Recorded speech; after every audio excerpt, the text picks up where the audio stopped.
Je m'appelle Clarisse Morgan. J'ai 63 ans. Et il y a 3 semaines, j'ai enterré mon mari depuis 38 ans, Edward. Nous avions construit cette maison ensemble, élevé nos enfants ici, regardé les saisons défiler à travers la fenêtre de la cuisine, partagé de longues conversations nocturnes dans ce salon, et planté des rosiers dans le jardin chaque printemps. Mais, un mardi matin tranquille, alors que les fleurs funéraires se fanaient encore dans leurs vases, les appels ont commencé. Maman, il faut qu'on parle de la maison, déclara mon fils Brian, sans même s'embarrasser de formules de politesse. Sa voix était ferme, familière. Le même ton qu'il utilisait autrefois pour demander de l'argent à l'université. Sauf que cette fois, il ne demandait pas. Il ordonnait. Je restais debout dans ma cuisine, mon café refroidissant dans ma tasse, celle où il est écrit meilleure grand-mère du monde. Un cadeau de ma petite fille, Catherine. Mais rien ne semblait familier, plus rien. Ni la tasse, ni ma voix, pas même mon reflet dans le miroir du couloir. Et quand je compris enfin ce que Brian et ma fille Danielle tramaient derrière mon dos, quand je réalisai que leur gentillesse n'était qu'une stratégie, et non de l'amour, quelque chose en moi se brisa. Ou peut-être, pour la première fois, quelque chose en moi s'éveilla enfin. Ceci n'est pas une histoire de vengeance. C'est l'histoire d'une voix qu'on reprend, quand tout le monde s'attend à ce que vous restiez silencieuse. C'est l'histoire de l'honneur dû à la vie que vous avez bâtie, même lorsque vos propres enfants cessent de la respecter. C'est l'histoire de ce qui s'est passé quand mes enfants ont tenté de me prendre ma maison, et de ce que j'ai fait, à la place. Le lendemain matin, Brian appela de nouveau. Maman, Daniel et moi avons dîné hier soir. Nous avons parlé de ta situation. Ce n'est pas viable. Cette maison est trop grande pour toi. Il est temps de penser aux prochaines étapes. Je tenais le téléphone contre mon oreille et fixais par la fenêtre de la cuisine le jardin d'herbes qu'Edouard et moi avions autrefois entretenu, désormais envahi par les mauvaises herbes. Je n'y avais pas touché depuis l'enterrement. Il n'y a pas d'hypothèque, dis-je d'une voix plate. Un long silence. Puis ce rire méprisant, sec, tranchant. Le même que son père utilisait parfois, sauf qu'Edouard y mettait toujours de la chaleur. Chez Brian, il n'y avait aucune affection. Maman, tu n'as pas besoin de faire semblant. La pension de papa ne peut pas couvrir tous tes médicaments. Nous sommes inquiets. Il n'était pas inquiet. Il rôdait. Il se lança dans un discours comme s'il s'agissait d'un contrat d'affaires. Lui et sa femme voulaient acheter une nouvelle maison, une coloniale sur Maple Street. Daniel avait du mal avec le fonds universitaire de Catherine. Si nous vendions ma maison, dit-il, ce serait une situation gagnant-gagnant. Un gagnant-gagnant pour eux. Et moi, où irais-je, demandai-je. C'est ça le meilleur, répondit-il d'un ton enjoué. Daniel a ce sous-sol aménagé. Tu aurais ton propre accès, ta propre salle de bain. C'est douillet. Et il fit passer cela pour une promotion, pas une rétrogradation. Ce sous-sol est inondé chaque printemps, dis-je doucement. Ça a été réparé. Et tu aurais Catherine pour te tenir compagnie quand elle rentre de l'université, peut-être t'aider avec les repas. Tu sais comme Daniel a du mal avec ça. Je ne répondis pas, car je me souvenais de ce Thanksgiving l'an passé, où j'avais été assise seule en bas, tandis que le reste de la famille dînait à l'étage. Je me souvenais aussi que Daniel n'avait pas appelé après l'enterrement. Pas une seule fois. Brian continua, imperturbable. Le cousin de Lisa, Gregory, est agent immobilier. Il a un acheteur au comptant. Une clôture rapide. On pourrait tout régler en un mois. Repartir à neuf. Il disait cela comme s'il me rendait service. Comme si effacer 3 décennies de souvenirs et de mariage n'était qu'une simple case à cocher sur une liste. Maman, nous te disons cela parce que nous t'aimons.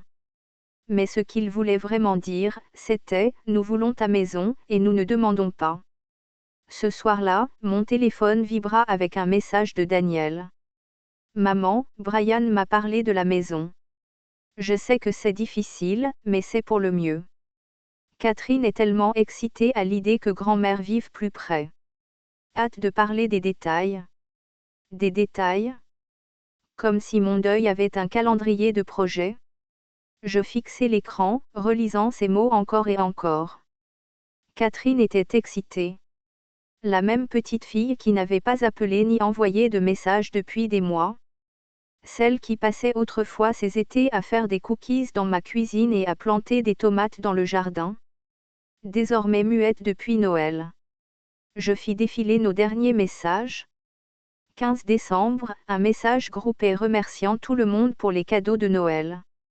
Pas de note personnelle. Pas de « Comment vas-tu, grand-mère ?»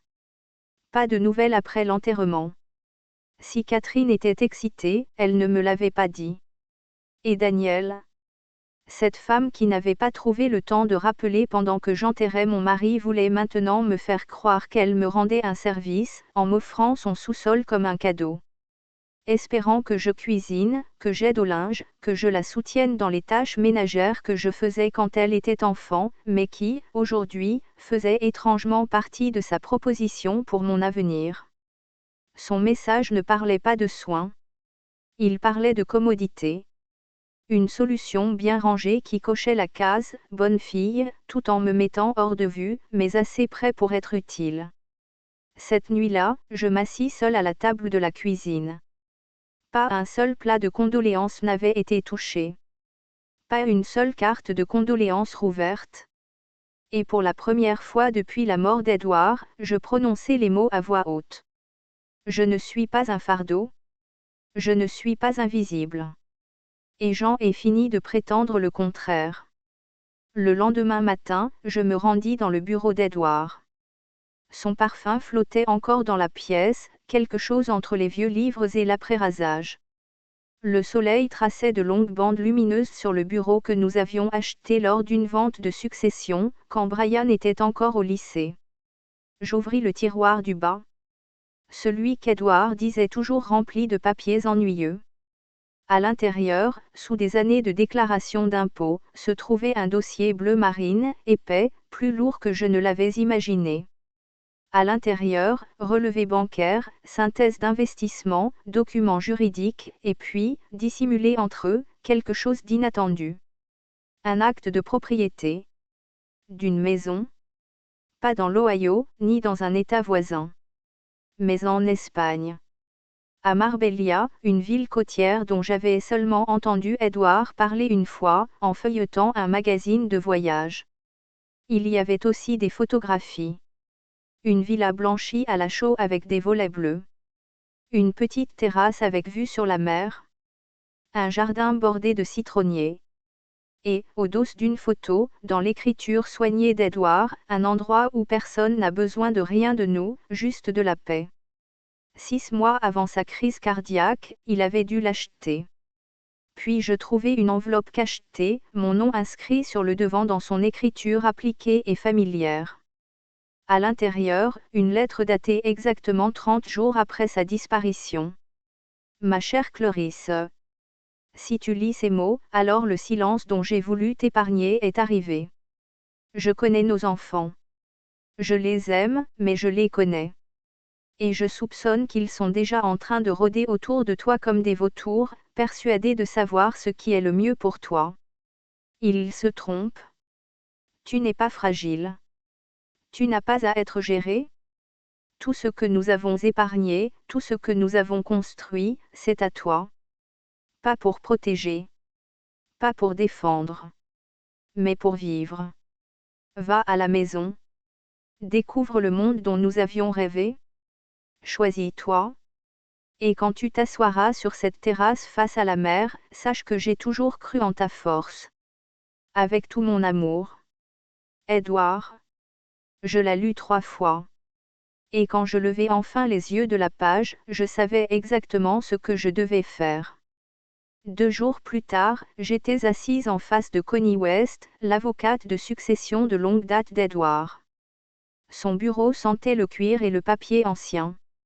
Elle ne portait pas de parfum, seulement une assurance tranquille et une mèche argentée dans ses cheveux qui me rappela que la force n'a pas toujours besoin de hausser le ton.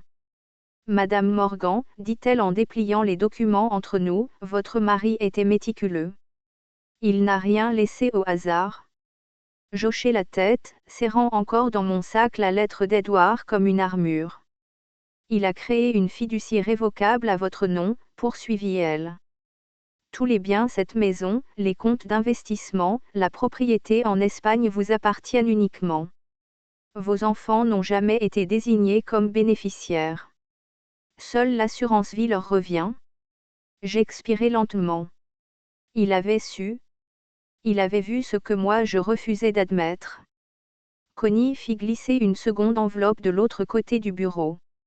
Il a aussi ouvert un compte séparé l'an dernier, y déposant chaque mois une partie de sa pension. Il l'appelait votre fonds d'indépendance. Il y a 50 000 $ dessus. Ma gorge se serra. Il a dit que c'était pour le jour où Clarisse vivrait enfin pour elle-même. Je ne parlais pas. Je ne pus pas. Et la maison en Espagne, demandai-je doucement. Entièrement payée. Vous en avez la pleine propriété légale. Edouard avait même engagé un gestionnaire local pour l'entretenir. La maison est en excellent état. Vous pouvez y emménager demain, si vous le souhaitez. Emménager. Ce simple mot réveilla quelque chose de profond en moi. Car, pour la première fois depuis des années, quelqu'un parlait de mon avenir sans tenter de le gérer, sans le transformer en faveur ou en sacrifice. Ce n'était pas une question de ce que je pouvais donner. C'était une question d'où je pouvais aller. Connie se pencha, sa voix plus douce. Voulez-vous que je rédige les documents pour réaffirmer votre propriété? Je soutins son regard sans hésitation. Oui. C'est le moment. Le camion de déménagement arriva à 7 heures précises, juste au moment où la voiture de Brian s'engageait dans mon allée. J'observais depuis la fenêtre de l'étage tandis qu'il descendait de sa voiture, vêtu du costume jaune moutarde que sa femme Lisa lui avait choisi pour les réunions sérieuses. Il serrait une chemise cartonnée gonflée de ce que j'imaginais être des contrats de vente et des documents de clôture. Il n'avait même pas frappé à la porte que les déménageurs commençaient déjà à charger les cartons. Je le retrouvai sur le pas de la porte, vêtu de la robe rouge qu'Edouard avait toujours adorée. Mes cheveux fraîchement coiffés. Pas de larmes. Pas d'excuses. Maman, s'exclama-t-il d'un ton sec. Qu'est-ce qui se passe? Bonjour, Brian, répondis-je calmement. Je fais déménager quelques affaires. Il me bouscula presque, entrant sans invitation. Son regard balaya le couloir, se posa sur les cartons étiquetés empilés près de l'escalier. Ceux-là sont à moi, dit-il en pointant du doigt. Mes affaires d'enfance. Pourquoi les as-tu emballées? Parce que je pensais que tu les voudrais. Répondis-je. Les souvenirs sont précieux, et je n'en aurai pas besoin là où je vais. Ses sourcils se froncèrent. Tu n'es pas sérieuse. Tu n'as même pas encore signé les documents de vente. Le client de Grégory attend une réponse à midi. Je ne s'y ai pas. Brian, dis-moi exactement où tu as dit à Grégory que l'argent de cette vente irait. Comment ça? Je veux dire, est-ce que toi et Daniel l'aviez déjà partagé? Après avoir soustrait les paiements hypothécaires imaginaires et les frais d'entretien inventés. Il ne répondit pas. Je ne lui laissai pas le temps. Vous avez supposé que j'étais en difficulté. Mais vous est-il seulement venu à l'esprit de demander ce que la pension de ton père m'apporte réellement chaque mois? Ou comment nous avons géré nos investissements? Ou même si je voulais rester dans cette maison, dans la vie que j'ai construite? Maman, nous essayons de t'aider. Non, Brian. Vous essayez de me gérer comme une feuille de calcul. Comme une dette. Il tenta encore. Écoute, j'admets que nous avons agi trop vite. Mais tu n'as pas besoin d'aller vivre dans le sous-sol de Daniel. Nous t'aiderons à trouver un bel appartement, quelque chose de plus gérable. Je le regardai droit dans les yeux. Plus gérable pour qui? Avant qu'il ne puisse répondre, mon téléphone sonna. C'était Daniel. J'appuyai sur le haut-parleur. Maman, c'est quoi cette folie? Il y a un camion de déménagement devant chez moi et des hommes qui essaient de livrer ce vieux piano que je n'ai pas touché depuis des années. Celui que tu avais supplié d'avoir quand tu avais 8 ans, dis-je, la voix ferme. Je pensais que tu le voudrais. Tu disais vouloir garder les souvenirs. Je ne veux pas du piano, répliqua TL sèchement. Et Brian m'a dit que tu ne veux plus vendre la maison. C'est exact. Un silence lourd. Mais tu ne peux pas te permettre. Je peux me permettre bien plus que ce que vous m'avez toujours accordé comme crédit. Un autre silence. Sa voix trembla. Maman, qu'est-ce qui se passe? Je pars. Mais pas pour ton sous-sol. Répondis-je calmement. Et plus doucement encore, j'ajoutai, je pars parce que je viens enfin de me rappeler qui j'étais, avant de devenir une commodité. 12 heures plus tard, j'étais dans un avion pour Madrid. Assise côté hublot, la place préférée d'Edouard, je regardais l'Atlantique scintilleur en dessous de nous, comme une promesse qui attendait d'être tenue. Je ne dormis pas.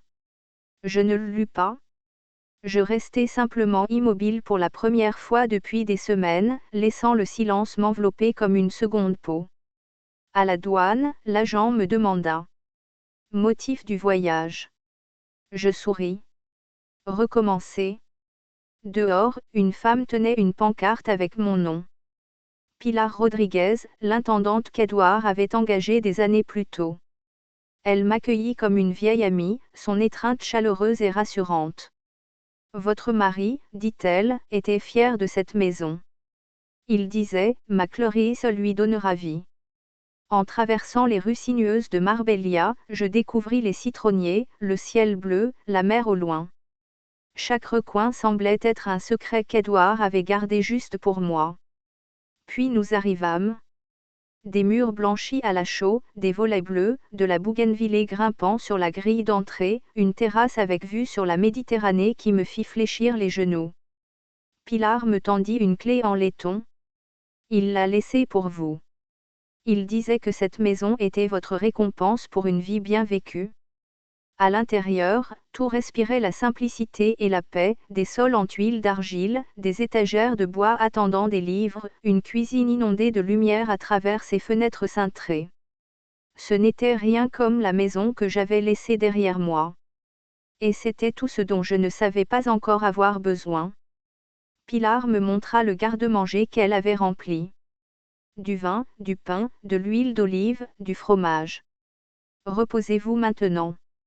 Demain, nous marcherons. Ce soir-là, je me tins sur la terrasse, un verre de vin à la main, regardant la dernière lumière s'effacer au-dessus de la mer. Les vagues en contrebas s'écrasaient contre les rochers avec un rythme régulier, comme un battement de cœur, me rappelant que j'étais encore là. Et pour la première fois depuis très longtemps, je ne me sentis pas vide, mais pleine. Pas seule, mais libre. Je ne regrettais pas mes enfants. Ce qui me manquait, c'était la version de moi-même que j'avais presque oubliée et que je venais de retrouver. 4 jours passèrent dans une paix tranquille. Je ne consultai pas mes courriels. Je ne répondis pas aux appels. J'arrosai le jardin avec Pilar, je suivis ma première leçon d'espagnol, et je marchai chaque matin jusqu'à la boulangerie locale où le propriétaire connaissait déjà mon nom. Puis, juste au coucher du soleil du 4e jour, mon téléphone vibra. Pour la première fois depuis Noël, le nom de Catherine apparut à l'écran. J'hésitai, mais décrochai à la 4e sonnerie. Grand-mère? Sa voix se brisa d'émotion. Dieu merci. J'essayais de te joindre. Il y avait de l'urgence, mais aussi autre chose. De la honte. Je viens de découvrir, poursuivit-elle, que c'était toi qui envoyais de l'argent pour l'université. Tout ce temps, maman n'a jamais dit que ça venait de toi. Sa voix se brisa. Pourquoi tu ne me l'as pas dit? Je m'appuyai contre la rambarde de la terrasse, regardant la dernière lumière dorée disparaître derrière les collines.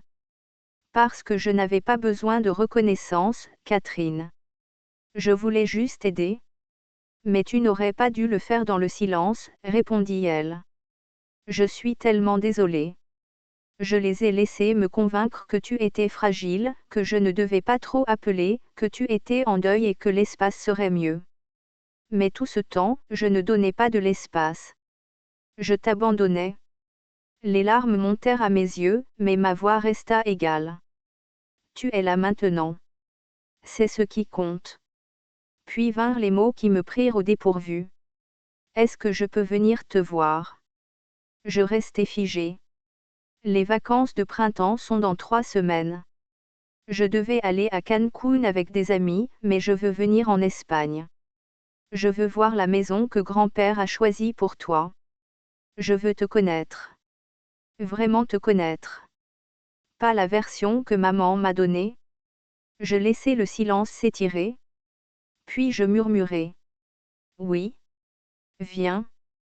3 semaines plus tard, je me tenais à la porte des arrivées de l'aéroport de Malaga. Et lorsque Catherine traversa les portes du terminal, je la reconnus à peine. Fini la version soignée et filtrée que j'avais vue sur les photos de fête, les cheveux bouclés, le sac de créateur, le sourire trop parfait.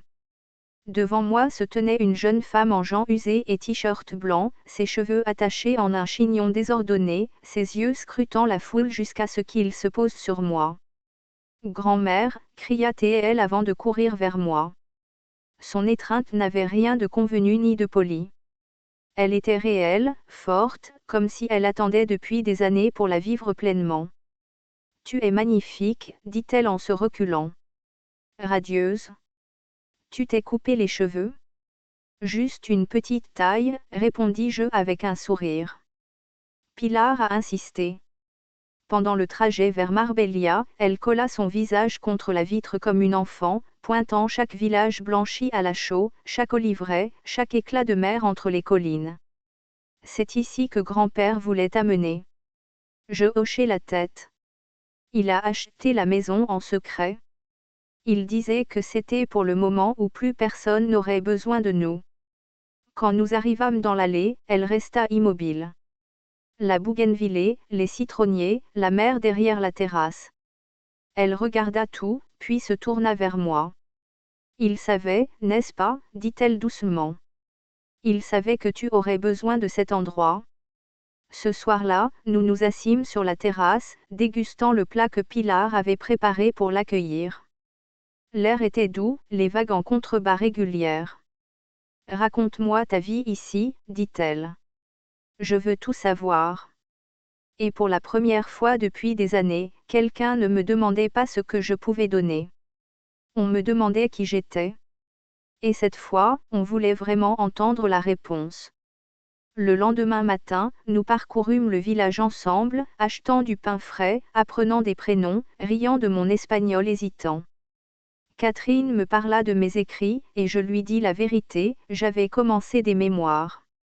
Pas le roman dont j'avais autrefois rêvé, mais quelque chose de plus honnête. Une histoire sur la facilité avec laquelle on peut se perdre quand l'amour devient devoir, et sur la difficulté mais la nécessité de reprendre sa vie en main. Plus tard cette semaine-là, assise en face de moi sur la plage, ses orteils enfouis dans le sable, elle dit. Grand-mère, je crois que je veux rester. Pas seulement pour les vacances de printemps, peut-être plus longtemps. Je ne veux pas retourner à la comédie. Je la regardai, ma petite fille, mon amie, mon miroir inattendu. Et je souris. Alors reste, dis-je. Nous trouverons une solution ensemble. Parce que la famille ne se construit pas sur la culpabilité, ni sur l'héritage, ni sur les obligations imposées. Elle se construit sur la présence, sur l'honnêteté, sur l'amour qui ne demande rien mais qui donne tout. Si jamais vous vous êtes senti effacé, remplacé ou sous-estimé par les personnes même que vous aviez autrefois placées en premier, rappelez-vous ceci. Il n'est jamais trop tard pour vous choisir vous-même. Jamais trop tard pour recommencer. Et jamais trop tard pour être enfin vu,